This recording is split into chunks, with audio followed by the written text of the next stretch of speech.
आपको आज फिर कहते हैं, शिव मंदिर में जाकर गलती मत करना। कोई भी सामग्री आप भगवान शंकर को अगर समर्पित कर रहे हैं, जैसे केला ले गए, पपीता ले गए, या कोई आप खाने का सामान ले गए, या कोई वस्तु या दिया बत्ती ले गए, कभी भी ध्यान रखना जलाधारी के ऊपर वो केला या फल या सेव फल या नारियल या जो भी सामान है वो जलाधारी पर कभी मत रखना। क्यों?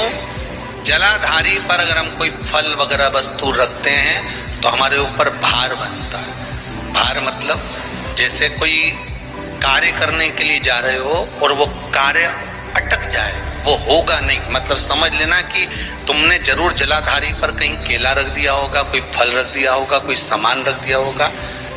जलाधारी पर केवल पूजन का सामग्री, आप स्नान करा रहे हो जलाधारी पर डालिए, आप कुंकू लगा रहे हो, चंदन लगा रहे हो, अबीर लगा रहे हो, गुलाल लगा रहे हो, आप जलाधारी पर लगाइए। फूल चढ़ा रहे हो, बेलपत्री चढ़ा रहे हो, आप जलाधारी पर लगाइए। शिव पर चढ़ाओ, बाकी माँ जगत जननी का जो स्थान है वहां चढ़ाओ। पर और एक बात और ध्यान रखना, जलाधारी पर भूल से भी कई माताएं दिया जलाकर रख देती है, समझ लेना वो अपने को लगा रही। बहुत बहुत गलत बात है। उसका वर्णन शिव महापुराण में, लिंग पुराण के अंतर्गत, नर्मदा पुराण के अंतर्गत और महाराज गर्ग संहिता के अंतर्गत बहुत सी चीजें ऐसी दी गई हैं जिसके स्कंद पुराण के अंतर्गत भी वर्णन आता है। नारी दिया लगाना है तो दूर रखे, वो जलाधारी जो है ना, इस पर पानी बहता है, उसके ऊपर जला हुआ दिया मत रख देना। क्यों?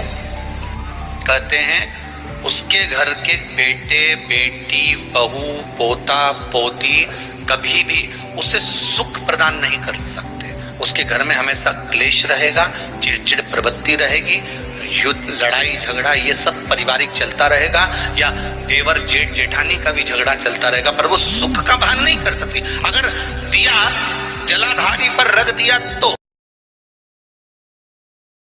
पंचायत रखने से कौन सा फायदा है? शिव महापुराण कहती है घर में अगर भगवान शंकर का शिवलिंग है, नंदी नहीं भी है तो मत होने दो। क्यों? क्योंकि नंदी की जगह पर हम रोज प्रतिदिन भगवान को जब प्रणाम करते हैं झुक कर, तो नंदी की स्वरूप में शिव जी उसको स्वीकार कर लेते हैं। नंदी भी ना हो तो चल। और अगर भगवान शंकर का शिवलिंग तुम्हारे घर में है, शंकर जी का शिवलिंग विराजमान है, जलाधारी विराजमान है, और उसमें आपके गणेश जी भी नहीं है, देवी जी भी नहीं है, कार्तिक नहीं है, तो मत होने दो। क्योंकि शंकर जी के शिवलिंग में सारे देवी देवता आकर विराजमान हो जाते हैं। आपने देखा होगा जो शंकर का स्वरूप होता है वो शिवलिंग ऐसा शिवलिंग होता है, देखा आपने? ठीक है, ये शिवलिंग है और ये जलाधार, ये गोल भाव। ठीक है, शंकर जी के जो चरण होते हैं जहां से पानी नीचे गिरता है, उसका राइट वाला जो चरण होता है उस पे गणेश जी का स्थान होता है। आप पूरी जिंदगी लोटा भर के ले जाओ और शंकर जी पे चढ़ाओ, कभी शंकर प्रसन्न नहीं होंगे। जल चढ़ाने का सबसे सुंदर तरीका शिव महापुराण में, जो चरण है सीधा चरण गणेश जी का निवास, उल्टा चरण कार्तिकेय का निवास, बीच में एक लाइन होती है। हर शंकर जी के मंदिर में जहां शिवलिंग रखा है तो उसके बीच में एक लाइन होगी, वो लाइन शंकर भगवान की बेटी अशोक सुंदरी है। कौन है वो? शिव जी की बेटी अशोक सुंदरी। और शंकर भगवान जहां पर शिवलिंग रखा हुआ है वो पार्वती जी की गोद है, माता पार्वती वहां पर विराजमान, शंकर भगवान विराजमान। शिव जी के ऊपर जो जलाधारी होती है जिसमें आप पानी चढ़ाते हो, कहते हो ये गंगा जी है, गंगा जी नहीं है, ये शंकर भगवान की 5 लड़कियां हैं, 5 बेटियां जिनका चरित्र आप शिव महापुराण में सुनेंगे। ये 5 बेटियां ऊपर से पिताजी के ऊपर अटखेलियां करती हैं, और हमने पूरी जिंदगी निकाल दी है शंकर जी की गंगा जी करके। ये 5 बेटियां हैं शिव जी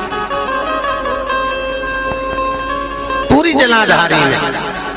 तो जल चढ़ाने का नियम है शंकर भगवान पर, पहले सीधे चरण पर जल चढ़ाया जाए, फिर उल्टे चरण पर, फिर जहां पर अशोक सुंदरी विराजमान है वहां जल चढ़ाया जाए, उसके बाद चारों तरफ जल को घुमाया जाए, फिर शिव जी पे जल चढ़ाया जाए, शिव जी को चढ़ा के फिर ऊपर जो जलाधारी होती है उसमें जल चढ़ाया जाए। जाते जाते 2 जगह पर जल, एक नंदी की पूंछ के पास और एक शंकर जी के मंदिर की चौखट के पास में जल चढ़ा दो, तो जीवन में जो मांगोगे वो सब प्राप्त हो जाता है। और सीधे सीधे गए और ले जाकर आपने बस शिव जी पे चढ़ा दिया, शंकर जी उसको स्वीकार नहीं करते, स्वीकृत नहीं।